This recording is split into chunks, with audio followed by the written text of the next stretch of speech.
मी आज पाहिलं आहे टीव्हीवर, ती न्यूज पण पाहिली आहे मी आणि त्यामध्ये माझे नातवंड पण मला दिसले आणि ते पोलिस त्यांना घेऊन चालले. याचं मला फार दुःख झालंय, की आम्ही सुसंस्कृत घरातले आहे आणि आजपर्यंत आमच्यावर कोणी कुठलेही आरोप नाही किंवा उच्च शिक्षित, सुसंस्कृत आणि चांगल्या घरातली व्यक्ती आम्ही असताना माझ्या नातवंडाचे हे हाल मला पाहवले नाही आणि खरोखरच मला तेव्हा फार वाईट वाटलं, की नाना पटोले सारख्या माणसांनी पण विधान परिषदेमध्ये हा प्रश्न उचलला आणि एवढ्या मोठ्या माणसांनी त्यांचे आमचे संबंध पण चांगले आहेत. पण त्यांनी सुद्धा म्हणजे आपला राजकीय फायदा करून घेण्यासाठी या प्रिया फुकेला त्यांनी हे केलं आणि माझ्या बरोबर त्यांनी काय म्हणजे कशासाठी हा डाव खेळत आहे ते मला कळत नाही की काय वाटतं कशासाठी असेल हा सर्व प्रकार असं वाटतं तुम्हाला?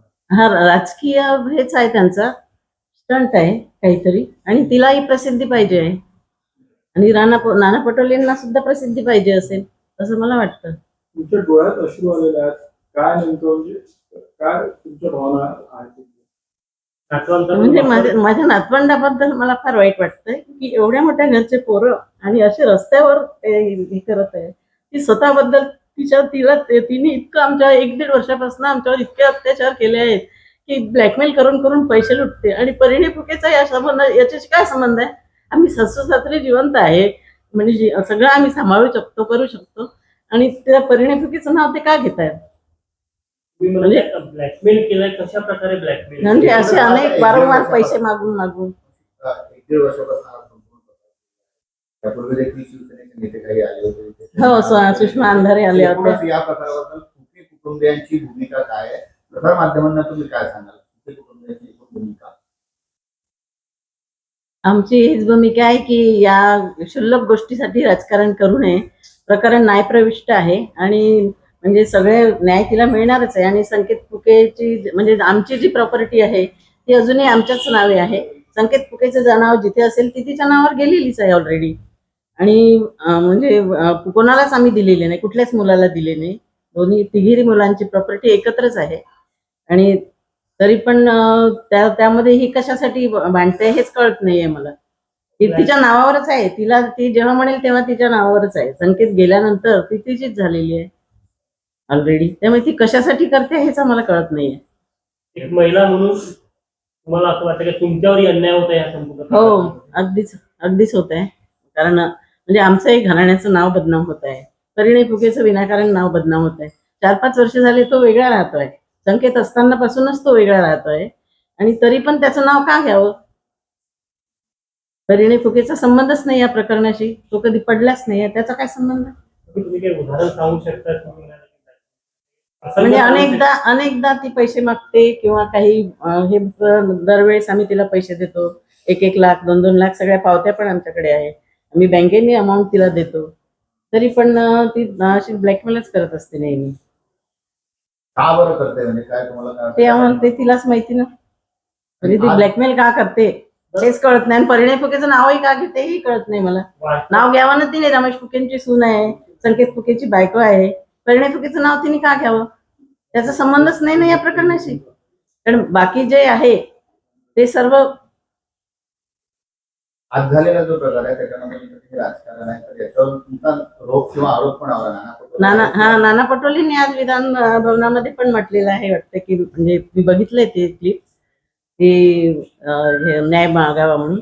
पण म्हणजे पटोलेंनी मला वाटते जनरल विषय घ्यावा हा आमचा आणि त्यांनी ते तपासून पण पाहावं. आणि माझी वकील जे आहे तीच मला सगळं सांगेल काय काय न्याय म्हणजे याच्यात आहे ते.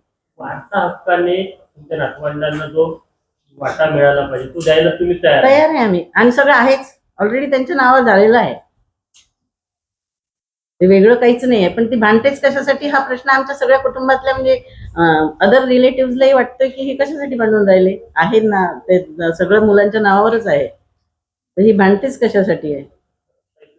काकू तुमचा मुलगा आमदार आहे आणि तुमच्या सुनेच्या बाजूने आधी अनेक पक्षाचे नेते येऊन बोलून गेलेले आहेत. तुमच्या परिवाराची बदनामी होतं असं देखील तुम्हाला वाटतं? या सगळ्या विरोधात तुम्ही न्यायालयीन लढाई वगैरे काही लढणार आहात का? इथून पुढे तुमची भूमिका काय असेल? हो, न्यायालयीन लढाई तर लढतच आहे आम्ही. तिनेच पहिल्यांदा केस टाकली आहे कारण नसताना. आणि ते न्यायालय जो न्याय देईल त्यावर आमचा विश्वास आहे. राजकीय लोक तुमच्या सुनेचा नातवंडाचा वापर करताय का राजकीय फायद्यासाठी? हो हो पूर्ण सांगा. हा, म्हणजे माझ्या सुनेचा आणि माझ्या नातवंडाचा, आणि हे तिलाही कळून नाही राहिले आहे की हे लोक म्हणजे आपल्या घरातल्या लोकांवर विश्वास ठेवण्यापेक्षा ती बाहेरच्या लोकांवर विश्वास ठेवून राहिली आहे, आणि ते लोक तिला काय करतील आणि कुठपर्यंत नेतील हे काही सांगता येत नाही. त्यामुळे मलाही भीतीच वाटते.